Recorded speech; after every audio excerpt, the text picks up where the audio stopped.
Hello and welcome to my channel.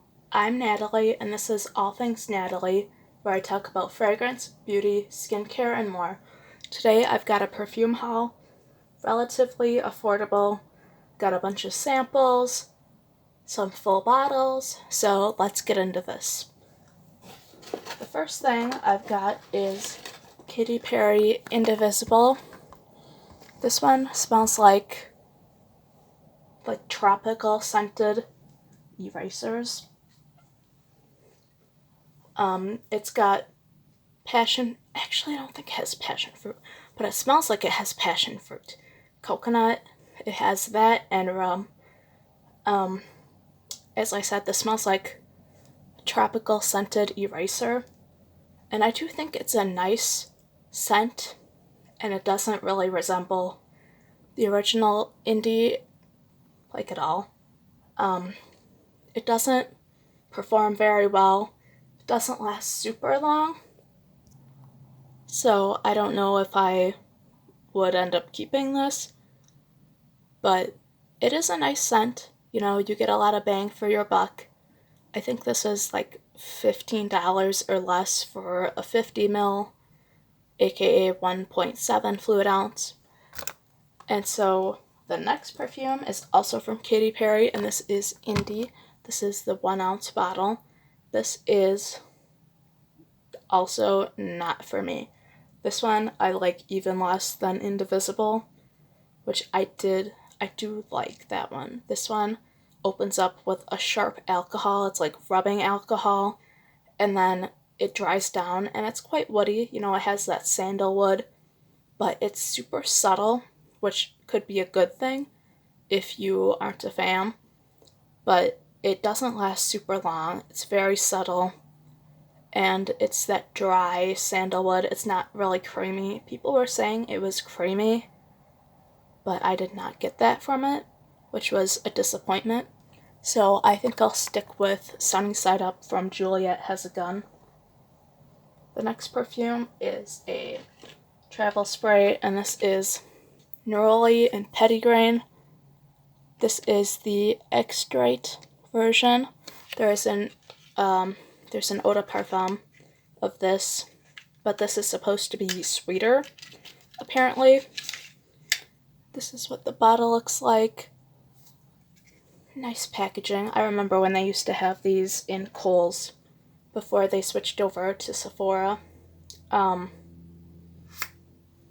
It opens with this masculine neroli, but it's not super masculine, which I appreciate.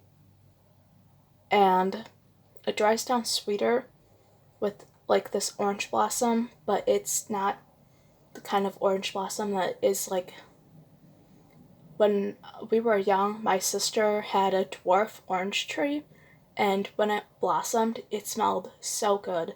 Filled up the whole room, the next room. It was beautiful, and I've been searching for a perfume to capture that ever since. And this orange blossom is not like that. It's not bad, it's just not what I'm looking for. And so that was kind of disappointing. There is vanilla in here, but it's not very strong. It doesn't have great longevity. This brand is kind of known for that, or that's just a common occurrence in this brand. So yeah, I give this a 5 out of 10.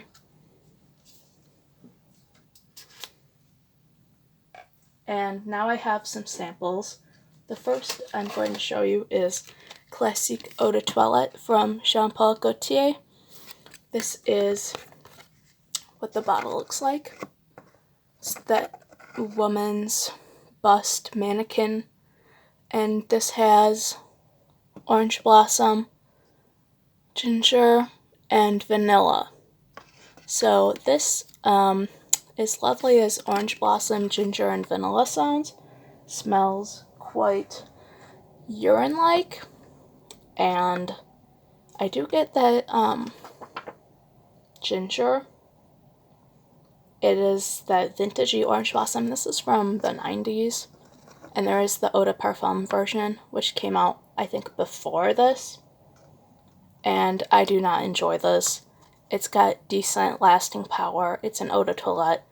It is not like super long lasting for me, and I was kind of happy about that because I did not like wearing this.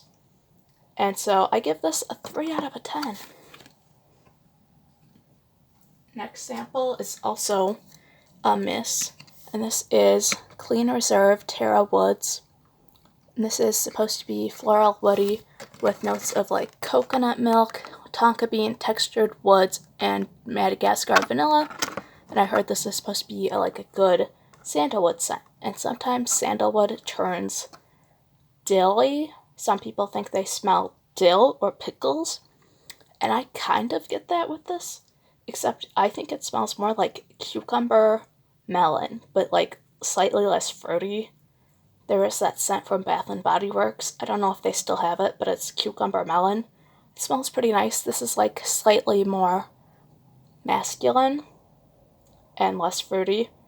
I don't know where the coconut is. I don't know where the tonka bean and the vanilla are.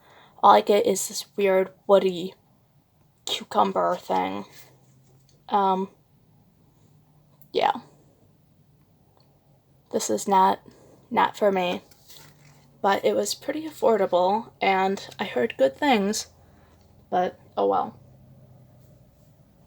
And the next couple samples are from the same brand, and this is a niche house, French niche house, called Reminiscence. This is Guimauve. This is by far my favorite of these samples. This is, well, it has an opening that's kind of weird. It's like herbal. It's got rosemary, lavender. I think neroli is in the middle. And when it dries down, after like 15 minutes, it starts to get that marshmallowy, vanilla, like sweet orange blossom, and less herbal. And I really like it when it dries down. I might try to hunt down a full bottle because they're pretty hard to find. I don't know why.